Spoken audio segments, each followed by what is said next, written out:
గోరేటి రమేష్ ఈయన తెలంగాణకి సంబంధించి ఏదైతే ఈ గో బ్యాక్ మార్వాడి ఉద్యమానికి సంబంధించి పాటలు కూడా పాడడం జరిగింది. ఆయన మనతో అందుబాటులో ఉన్న ప్రస్తుతం ఆయనతో మాట్లాడే ప్రయత్నం చేద్దాం. గోరేటి రమేష్ గారు నమస్తే అండి. ఏం చెప్తారు దీనికి సంబంధించి? ఈ గో బ్యాక్ ఉద్యమం ఎంతవరకు కొనసాగే అవకాశాలు ఉన్నాయి అండ్ మీ వాదన ఏంటి? మీ అకార్డింగ్ టు యూ ఏం చెప్పాలనుకుంటున్నారు?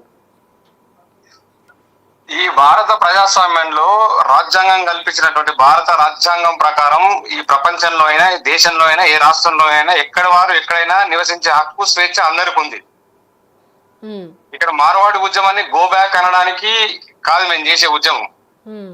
గో బ్యాక్ అనేది కాదు, మార్వాడీలకు మేము అసలు వ్యతిరేకమే కాదు. వాళ్ళు చేస్తున్నటువంటి దందాలకు వ్యతిరేకం, వాళ్ళు చేస్తున్నటువంటి అవినీతికి వ్యతిరేకం, వాళ్ళు ఏవైతే ట్రేడ్ లైసెన్స్ లేకుండా 2 నెంబర్ మాల్ తోటి ఇక్కడ ఉన్నటువంటి కల్చర్ ను విధ్వంసం చేస్తున్నారో, మాకు ఉద్యోగ అవకాశాలు లేకుండా, ఉపాధి అవకాశాలు లేకుండా చేస్తున్నారు. దాని మీద మాత్రమే మా యుద్ధం తప్ప వాళ్ళని గో బ్యాక్ అనే ఉద్యమం కాదు. అదండి. మీరు సాంగ్ కూడా పాడారు కదా ఈ ఉద్యమంకి సంబంధించి, ఒకసారి ఒక 2 లైన్లు మా కోసం పాడతారా? ఖచ్చితంగా అండి, తప్పకుండా. తెలంగాణలో ఏ ఉద్యమం మొదలైనా కానీ, ఏ తిరుగుబాటు అయినా, ఏ విప్లవం అయినా పాటతోనే మొదలవుతుంది. కాబట్టి ఇక్కడ ఉన్నటువంటి ప్రజల్ని చైతన్యం చేయాలంటే, మాకు జరుగుతున్న అన్యాయాన్ని మేము ప్రజలకు వివరించాలంటే ఖచ్చితంగా పాట ద్వారానే ప్రశ్నిస్తాం. కాబట్టి మార్వాడి మంది కొంప ముంచటోడా, మార్వాడి గలీజు దంద నేర్చినోడా, మార్వాడి తెలంగాణ ముంచినోడా, మార్వాడి బ్రిటిషోని వారసుడా, ఊరూరికి నీ గాడి తెరిచినావు నువ్వు బోడి, బిజినెస్ లో నువ్వు కేడి, నీ కండ గుండు మోడి, మార్వాడి తెలంగాణ ముంచటోడా, మార్వాడి బ్రిటిషోని వారసుడా. ఇదండి. బ్రిటిషోని వారసుడా అని చక్కగా అంటున్నారు కదా. అవునండి. సో ఏంటి ఇప్పుడు మొత్తానికి తెలంగాణ వ్యాప్తంగా అంతటా కూడా మార్వడి వ్యాప్తిస్తుందని చెప్తూ ఉన్నారు మీరందరూ. ఇందాక మాట్లాడినప్పుడు తెలంగాణ శామ్ కూడా అదే అన్నారు, తెలంగాణ శామ్ గారు కూడా. పూర్తిగా వాళ్ళ వ్యాపారాలే ఉంటున్నాయి, వాళ్ళ వ్యాపారస్తులు ఉంటాయి, మనకంటూ ఒక ఆస్కారం లేదు అని చెప్తూ ఉన్నారు. ఏ విధంగా నష్టపోతుంది తెలంగాణ మార్వాడి వల్ల? డాక్టర్ బాబాసాహెబ్ అంబేద్కర్ గారు 1955లోనే హైదరాబాద్ ను 2వ రాజధానిగా ప్రకటించాలని ప్రకటన చేయడం జరిగింది. నార్త్ కల్చరు, సౌత్ కల్చరు వేరు కాబట్టి నార్త్ కు సంబంధించి ఢిల్లీ రాజధానిగా ఉండాలి, సౌత్ కు సంబంధించి హైదరాబాద్ రాజధానిగా ఉండాలని 1955లోనే డాక్టర్ బాబాసాహెబ్ అంబేద్కర్ గారు ప్రకటన చేయడం జరిగింది. ఇక్కడ ఆర్థిక రాజధానిగా ఉన్నటువంటి హైదరాబాద్ లో బతకడానికి వచ్చినటువంటి మార్వాడీలు కావచ్చు, గుజరాతీలు కావచ్చు, ఏ రాష్ట్రంకి వచ్చిన వాళ్ళైనా సరే, ఇక్కడ తెలంగాణలో కొన్ని చట్టాలు ఉన్నాయి, తెలంగాణలో కొన్ని జీవోలు ఉన్నాయి, వాటికి అనుకూలంగానే ఇక్కడ మలుచుకోవాలి. మనం అమెరికా కానీ, రష్యా లాంటి మిగతా దేశాలకు వెళ్తే కూడా అక్కడ ఉన్నటువంటి చట్టాలకు లోబడి ఉంటేనే అక్కడ ఉండనిస్తారు. కాబట్టి తెలంగాణలో మనకు ఉన్నటువంటి జీవోలు ఏంటంటే, ఇక్కడ ప్రైవేట్ రంగంలో 75% మనకు ఉద్యోగ అవకాశాలు ఇక్కడ స్థానికులకే కల్పించాలనేది జీవో. ప్రభుత్వ రంగంలో 95% ఉద్యోగాలు కల్పించాలనేది మనకి జీవో. ఇక్కడ వాళ్ళ కంపెనీలు అగర్వాల్ కంపెనీలు కావచ్చు, లేకుంటే డిమార్ట్లు కావచ్చు, సూపర్ మార్కెట్లు కావచ్చు, లేదంటే వాళ్ళు పెట్టుకున్నటువంటి పటేల్ కంపెనీస్ కావచ్చు, ఇక్కడ గోల్డ్ షాపులు కావచ్చు, ఏ దందాలు చేసినా గానీ ఇక్కడ తెలంగాణ వాళ్లకు ఒక్క ఉద్యోగం ఇవ్వకుండా 100% వాళ్ళే ఫుల్ఫిల్ చేసుకుంటున్నారు. కాబట్టి ఇక్కడ మా ఉద్యోగ అవకాశాలు, ఉపాధి అవకాశాలు పోతున్నాయి. ఇక్కడ వాళ్ళు ఫోన్ పేలు, గూగుల్ పేలు వాడకుండా క్యాష్లెస్ ట్రాన్సాక్షన్ చేస్తూ ఇక్కడ జీడిపిని ఎగ్గొట్టే ప్రయత్నం చేస్తా ఉన్నారు. ఇక్కడ ప్రభుత్వానికి ఆదాయం రావాలంటే తెలంగాణలో ఉన్న వాళ్ళు దందా చేసుకుంటే తెలంగాణలో ఉండటం వాళ్ళే ఇక్కడ ఖర్చు చేస్తారు. అట్లా తెలంగాణ ప్రభుత్వానికి ఆదాయం వస్తే తెలంగాణ అభివృద్ధి జరుగుతుంది తప్ప వాళ్ళు ఇక్కడ డబ్బులు సంపాదించి గుజరాత్ లో, పంజాబ్ లో ఇక్కడ పెట్టుబడులు పెట్టేస్తే ఈ తెలంగాణ అభివృద్ధి జరగదు. ఇది ఆర్థిక దోపిడీ జరుగుతూ ఉన్నది. సామాజిక దోపిడీ, ఆర్థిక దోపిడీతో పాటు ఇక్కడ ఉన్నటువంటి మా కల్చర్ విధ్వంసం అవుతా ఉన్నది. మా బతుకమ్మను వాళ్ళు ఆడరు, మా బోనాలను వాళ్ళు వాడరు, అదే విధంగా ఇక్కడ మా తెలుగు మాట్లాడరు, ఇక్కడ మనకి హిందీ రుద్దే ప్రయత్నం చేస్తా ఉన్నారు. అక్కడి కల్చర్ ని తీసుకొచ్చి దాండియా ఆట పేరు మీద మన కోలాటాలను కూడా కనుమరుగం చేసే ప్రయత్నం చేస్తా ఉన్నారు. ఇది ఎంతకాడికి వచ్చిందంటే, మనం పెళ్లిళ్ళు చేస్తే కూడా కనీసం పెళ్లి పిల్లని చేస్తే కూడా హల్దీ ఫంక్షన్లు కూడా అది మార్వాడి కల్చర్ ని తీసుకొచ్చి మన కల్చర్ ని విధ్వంసం చేస్తున్నారు. కాబట్టి ఇక్కడ ఇది తెలంగాణ అస్తిత్వ ఆత్మగౌరవ ఉద్యమంగానే మేము స్వీకరిస్తా ఉన్నాం.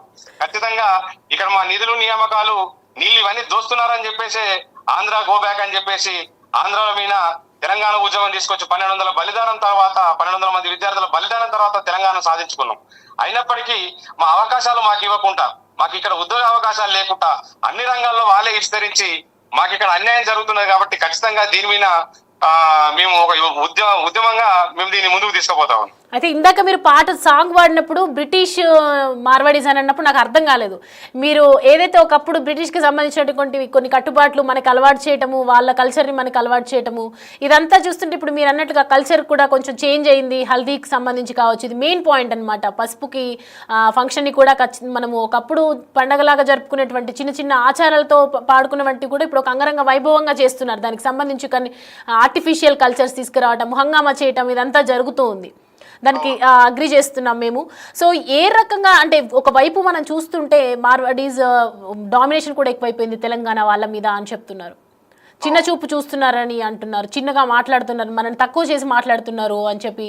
అంటే వాళ్ళ వర్క్ చేసే వాళ్ళు కూడా తెలంగాణ పీపుల్ని తీసుకోకుండా వాళ్ళ ఊర్లో నుంచి తీసుకురావడం, వాళ్ళ బంధువుల నుంచి తీసుకురావడం, వాళ్ళకే పెత్తనం చెలాయించడం, ఇదే జరుగుతోంది కొద్ది రోజులుగా మనం చూస్తుంటే. నిజంగా చిన్న చూపు చూస్తుందని అంటారా? మీరు ఏమంటారు? మన ఎగ్జాంపుల్ మన మోండా మార్కెట్ లో దళితుల మీద దాడి జరిగినప్పుడు కులం పేరు పెట్టి దూషించే కదండి దాడి చేసింది.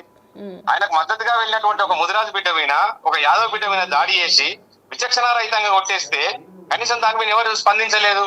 ఈ రాష్ట్ర ప్రభుత్వాన్ని కూడా మేము ఏం డిమాండ్ చేస్తా ఉన్నామంటే, తెలంగాణ ప్రభుత్వం ఈ రోజు తెలంగాణలో గుజరాత్ ప్రభుత్వం నడుస్తుందా, తెలంగాణ ప్రభుత్వం నడుస్తుందా అనేది ఈ రోజు తెలంగాణ ప్రభుత్వం ఒకసారి ప్రశ్నించుకోవాలి. గౌరవ యనమల రేవంత్ రెడ్డి గారు దీని మీద ఖచ్చితంగా స్పందించాలి. దీని మీద కేవలం ఒక పాట పాడినందుకే నన్ను మఫ్ఫీలో వచ్చి దొంగతనంగా ఎత్తుకొని పోయి నన్ను కిడ్నాప్ చేశారు.